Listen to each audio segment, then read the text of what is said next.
Ulusvali Davlatobod Qariy Nashrabaddan Muhammad Yusuf Haqyarın fermayişina Yavar Xamiyabın şiiri bilen.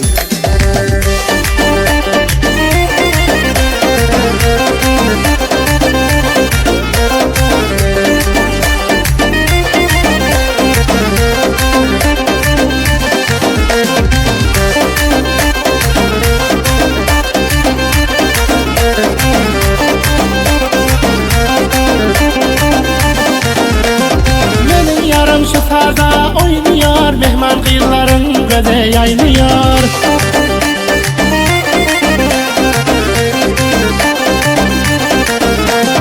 Benim yarım şafada oynuyor, gerim gelip canını giyiniyor. Karsegurin oynasın, oynasın, yüreğinde armanı koymasın. Karsegurin oynasın, oynasın, yüreğinde armanı koymasın.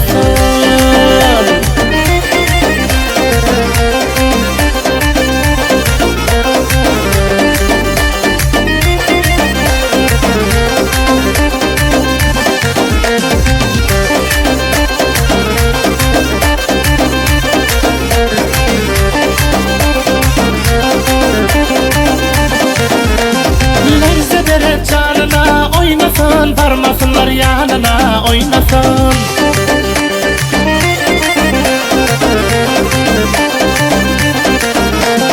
Enişemin yanı toyup olmuyor, yetsin şol armanına oynasın. Karsegurin oynasın, oynasın, yüreğinde armanı koymasın. Karsegurin oynasın, oynasın, yüreğinde armanı koymasın.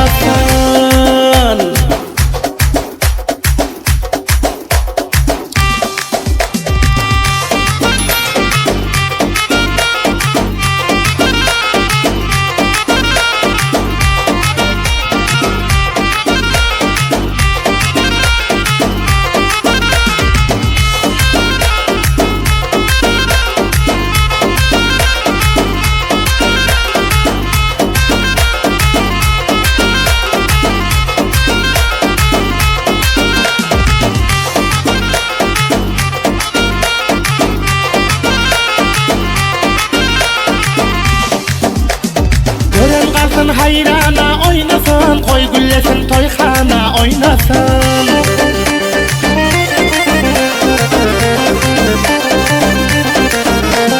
Rıkabat edecek yok ol bilen, özü çıksın meydana oynasın. Karsegurin oynasın, oynasın, yüreğinde armanı koymasın. Karsegurin oynasın, oynasın, yüreğinde armanı koymasın.